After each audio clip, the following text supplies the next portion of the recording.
Evidence for who was involved in the purple wedding is not just found in Sansa's hairnet, but also in the Lannister and Baratheon wedding cloaks as well. Here's how.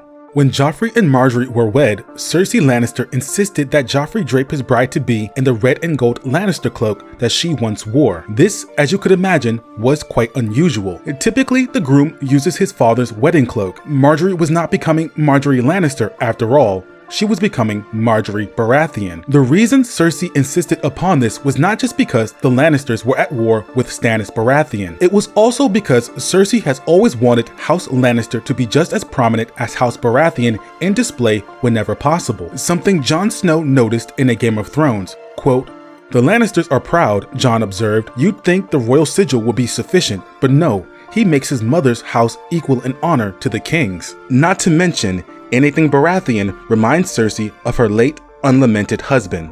In the case of the marriage between Joffrey and Margaery, Lady Olenna did not object to the usage of the Lannister wedding cloak. Why? Because she knew the wedding was a sham. It would never be consummated. Joffrey would not survive the night. He would die clawing at his throat, desperate for air, poisoned by a black amethyst from a shy. When Olenna and Margaery arrived at court, they questioned Sansa fiercely to determine if the rumors they heard at Bitterbridge were true. Was Joffrey as terrible as they were led to believe? Under intense pressure, Sansa confirmed it all. Quote, "Joffrey is a monster. He's cruel and evil, my lady, it is so, and the queen as well." Lady Olenna Tyrell and her granddaughter exchanged a look. "Ah," the old woman said, "that's a pity."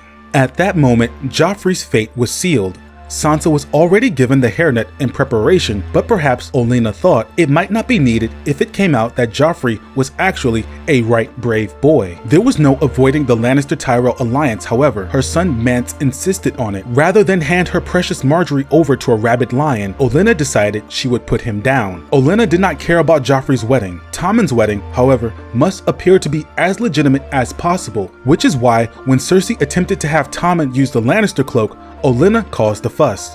Quote, "Cersei had wanted to use the fine red silk cloak Joffrey had used. It was the cloak my lord father used when he wed my lady mother," she explained to the Tyrells, but the Queen of Thorns had balked her in that as well. "That old thing," the crone had said, "it looks a bit threadbare to me, and, dare I say, unlucky. And wouldn't a stag be more fitting for King Robert's true-born son? In my day, a bride donned her husband's colors, not his lady mother's. Thanks to Stannis and his filthy letter, there were already too many rumors concerning Tommen's parentage. Cersei dared not fan the fires by insisting that he drape his bride in Lannister crimson, so she yielded as gracefully as she could."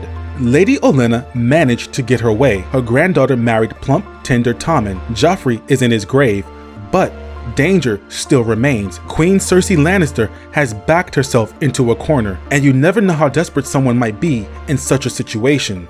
Quote, "I will see you dead, old woman," Cersei promised herself as the Queen of Thorns tottered off between her towering guardsmen, a pair of 7-footers it amused her to call left and right. "We will see how sweet a corpse you make."